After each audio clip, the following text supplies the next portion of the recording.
Hola chicos, bienvenidos a Canal Biología. En esta ocasión para tratar el tema de la replicación del ADN, ¿de acuerdo? Como siempre deciros que todos los vídeos los podéis encontrar en la web www.canalbiología.com y también pues una serie de imágenes irán acompañando la grabación, el vídeo, para que ayude a que comprendáis mejor en este caso la replicación del ADN. Vale, bien, vamos entonces allá, continuamos con genética molecular, ya hay bastantes vídeos grabados sobre este apartado y hoy toca este. Bien, hasta ahora lo que hemos estudiado ha sido que la transmisión, o hemos estudiado la transmisión de la información genética en una misma célula. Es decir, hemos visto cómo desde el ADN hasta el ARN, la transmisión desde el ADN hasta el ARN, proceso que se conocía como transcripción, os pongo ahí el enlace del vídeo si queréis verlo, y también hemos visto cómo se producía también el paso de información desde el ARN hasta las proteínas mediante el proceso de traducción. También os pongo ahí el enlace. Pero lo que tenéis que saber es que la información que se encuentra contenida en los genes, ¿vale?, puede ser transferida también a otra célula, es decir, desde una célula a sus células descendientes. Este proceso, mediante el cual, como digo, se produce el paso de información de una célula a su descendencia, es lo que se conoce como replicación o duplicación del ADN. Proceso, por lo tanto, que permite que a las células hijas que contengan las mismas moléculas de ADN que la célula progenitora. Tenéis ahí una imagen que la voy a comentar después, porque es un poquito el resumen inicial de todo este proceso de la replicación, ¿vale? Bien, deciros también que experimentalmente se ha demostrado que el proceso de la replicación del ADN duplo helicoidal tiene lugar según la hipótesis propuesta por Watson y Crick. ¿Qué nos decía o qué viene a decir? Aunque ya digo, a medida que vayamos avanzando en el vídeo iremos concretando más. Diremos que, a modo de resumen, que la replicación del ADN comienza cuando se separan progresivamente por la separación progresiva de las dos cadenas que forman la molécula del ADN.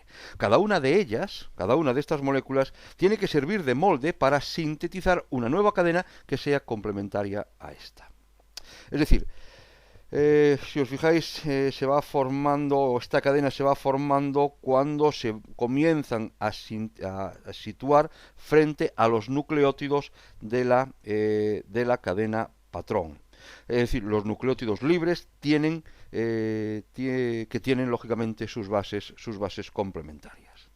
Bien, como os decía, ahí tenéis en este pequeño esquema, tenéis un resumen de todo lo que voy a ver. Vamos a ver, lo que es la replicación del ADN, en la figura veis, vamos a la izquierda, empieza con un origen de la replicación, que va a ser un punto en concreto de la molécula de ADN. A partir de ahí se va a formar una burbuja de replicación como consecuencia de que se han abierto las dos cadenas de nucleótidos, es decir, se separan, se forma esa burbuja. El punto 3 es que empiezan a formarse cadenas nuevas, ¿vale?, cadenas nuevas que van a dar lugar al punto 4, que es ya la replicación total. Fijaros, por lo tanto, que de esta forma se forman dos moléculas de ADN idénticas a la inicial, cada una de las cuales va a contener una cadena del ADN del progenitor y otra cadena que será complementaria a la la cadena recién sintetizada será complementaria a la del progenitor. Por esto que os estoy comentando, esta hipótesis se denominó como hipótesis conservativa. ¿De acuerdo? ¿Está entendido? Vale. Continuamos avanzando.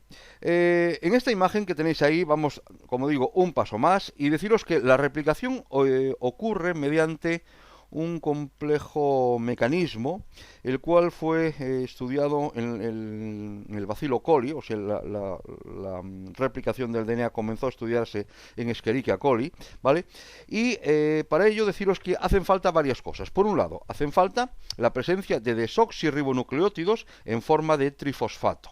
Eso, lógicamente, complementarios a la hebra patrón, a la cadena patrón que pretendo replicar. Y por otro lado, también van a ser necesarias un fragmento de ARN preformado que se conoce como ARN cebador o ARN primer, ¿de acuerdo? Va a hacer falta también una enzima, la ADN polimerasa 3, ¿de acuerdo? Que es la que va a unir los desoxirribonucleótidos al extremo 3' del ARN cebador, ¿vale? Lógicamente, según el orden determinado por la complementariedad de las bases. Lógicamente, esto es esencial. La complementariedad de las bases con la cadena, lógicamente, del ADN patrón. Al mismo tiempo se va a producir la liberación de 2 fosfatos terminales de cada nucleótido o por cada nucleótido que entra. Lo tenemos ahí en el dibujo que de nuevo cuando acabe de comentar el desarrollo hablamos un poquito del dibujo, del esquema que tenéis ahí. Fijaos entonces lo que acabo de deciros, que es muy importante el punto que voy a decir ahora. Os acabo de decir, si os acordáis, que una enzima ADN polimerasa 3 se va a encargar de unir los desoxirribonucleótidos al extremo 3'. ¿Esto qué significa? Significa, por lo tanto, que la síntesis de una cadena de ADN va a ocurrir siempre en dirección 5'3'. Esto es muy importante ya que lo tengáis en mente porque va a ser clave para lo que venga, la explicación posterior. Por lo tanto, el ARN cebador se va a separar posteriormente de la cadena formada. Recordad una cosa también, que la replicación del ADN se va a producir antes de la división celular, es decir, en el periodo S de la interfase, y que como consecuencia de este proceso, cada célula hija va a recibir una copia del ADN de la célula progenitora. Como digo, voy ahí al esquema ahora para que acabemos de entender lo que acabo de decir. Ahí tenéis una cadena patrón a la izquierda. Veis que la dirección de la cadena patrón es 5'3' en orden descendente, o sea, de arriba hacia abajo. Y ahora es necesario hacer una copia, ¿de acuerdo? Acordaos lo que os decía, siempre en dirección o en sentido 5'3', ¿vale? Por lo tanto, en primer lugar se tiene que colocar el ARN cebador y a partir de ahí se van a ir incorporando en el extremo 3' los distintos desoxirribonucleótidos gracias al ADN polimerasa 3 que os decía anteriormente. Por lo tanto, dirección de la cadena patrón 5'3', ¿vale? Veis en orden de arriba a abajo. Ahora la dirección de la síntesis tiene que ser de orden 5'3'. Y fijaos en la parte superior, como cuando se produce la incorporación del desoxirribonucleótido, en el momento en que se une al extremo 3', se está produciendo la liberación de las dos moléculas, de los dos fosfatos terminales que os decía antes. ¿De acuerdo? ¿Está entendido hasta aquí? De acuerdo. Bueno, continuamos entonces y tenéis ahí nuevas imágenes que van a acompañar o que nos van a servir para entender lo siguiente. Mirad. Puesto que ya sabemos que la replicación del ADN va a ocurrir simultáneamente en las dos cadenas, y como sabemos también que la ADN polimerasa 3 va a actuar únicamente en la dirección 5'3', a la conclusión que llegamos es que solamente una de las dos nuevas cadenas que se va a sintetizar va a ser de forma continua, que es lo que vamos a llamar, lo que llamaremos cadena conductora, mientras que la otra le llamaremos cadena retardada. ¿Por qué? Porque va a ser sintetizada de modo discontinuo. Fijaros ahí en la imagen que tenéis ahí. Mirad, la hebra que se encuentra en la parte inferior, la parte de la derecha, sí se va a sintetizar de una manera continuada, porque va en dirección 5'3', que es la manera, como os acabo de decir antes, en la que se produce la dirección de la síntesis. Y también en la hebra que se encuentra en la parte superior, ¿vale? Veis ahí la flecha en rojo, que también me indica que en esa parte sí se va a producir de una manera continuada, se va a producir la copia correspondiente. Ahora, ¿qué ocurre? Ocurre que en los dos fragmentos que faltan, ¿vale? Os decía que ahí va a ser sintetizada de forma discontinua porque no es posible hacerlo en la dirección 5'3'. Entonces lo que se van a formar, lo que se va a producir es que se formarán fragmentos cortos, fragmentos de Okazaki, que se llaman. Ahí lo tenéis en la figura. En la figura inferior, fragmentos de Okazaki, ¿vale? Que se le llama así por ser este científico la persona que los descubrió. ¿vale? Por lo tanto, la síntesis de cada uno de estos fragmentos, ¿vale? También tiene lugar a partir de un ARN cebador. Es exactamente igual, solo que en vez de ser de una manera continuada, ¿de acuerdo?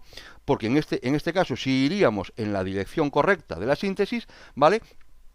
Aquí estaríamos hablando de una manera discontinua, y por lo tanto se formarán o aparecerán tantos ARN cebadores como necesarios para llevar a cabo esta síntesis retardada o esta síntesis o esta formación mediante fragmentos. ¿De acuerdo?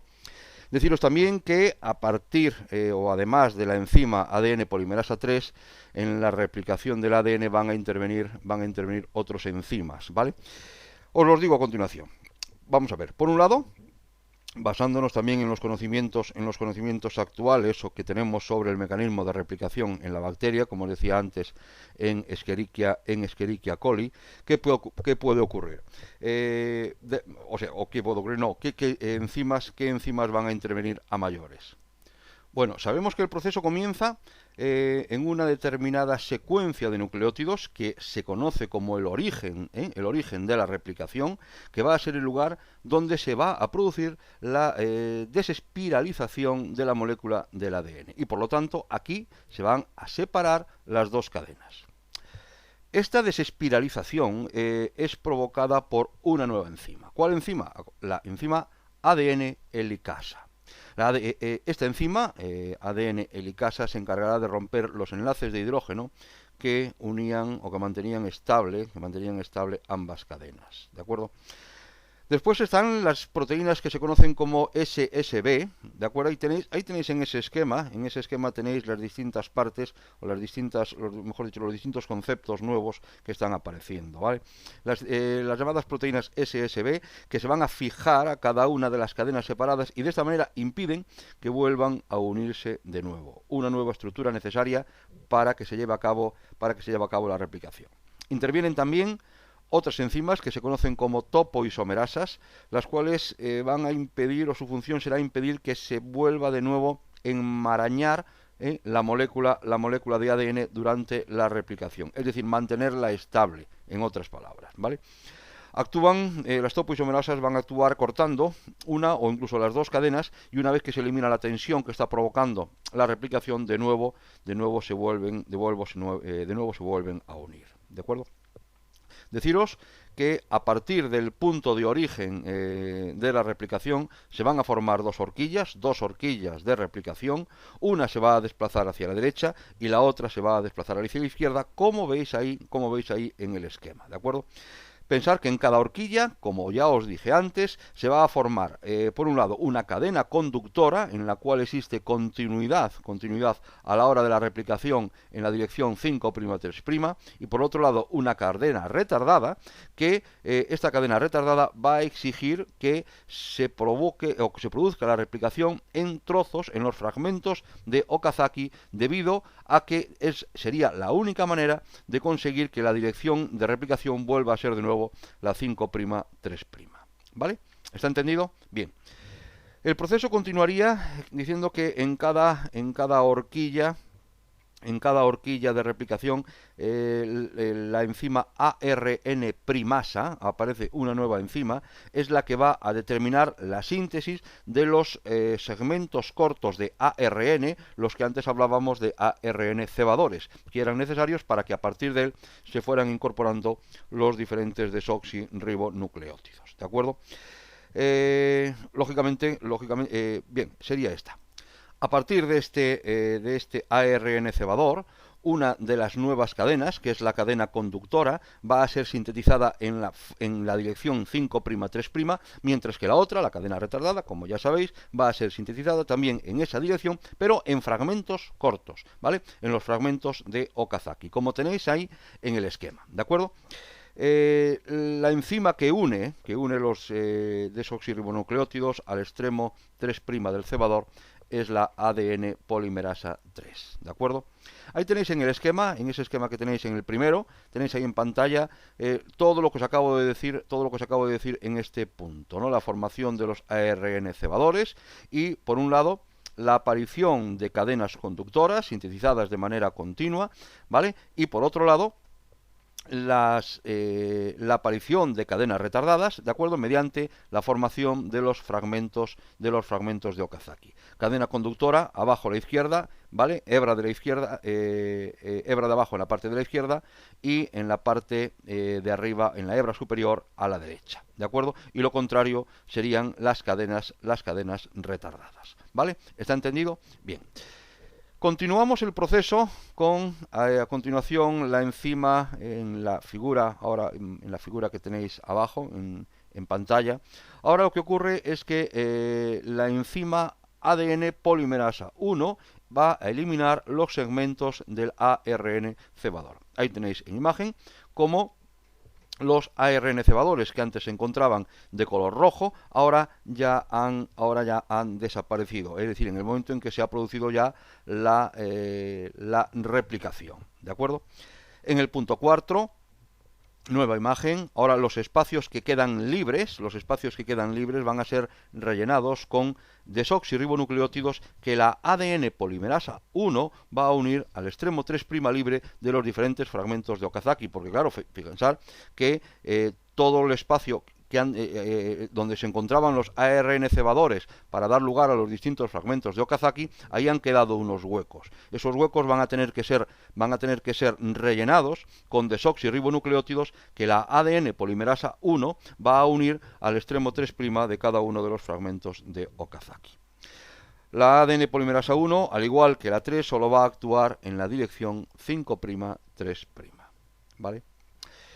Bien, deciros también que el proceso continúa con la nueva imagen que tenéis ahí en pantalla, que ahora tiene que aparecer una ADN o ligasa, ¿vale? Que es la que va a unir o va a soldar los extremos 3' y 5' de los fragmentos de ADN que se encuentren contiguos, ¿de acuerdo?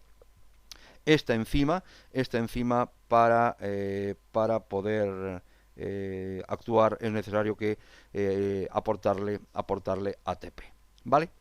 Bien, el proceso en sí prácticamente ya ha terminado, es decir, si lo habéis entendido hasta aquí, ya está todo entendido. Únicamente ahora os pongo un esquema donde vamos a repasar todo lo que hemos visto, ¿de acuerdo? Bien, ahí tenéis la hebra, el ADN, donde comenzamos a la izquierda. Veis, os recordar, la topoisomerasa que era la que se encargaba de darle estabilidad a la molécula.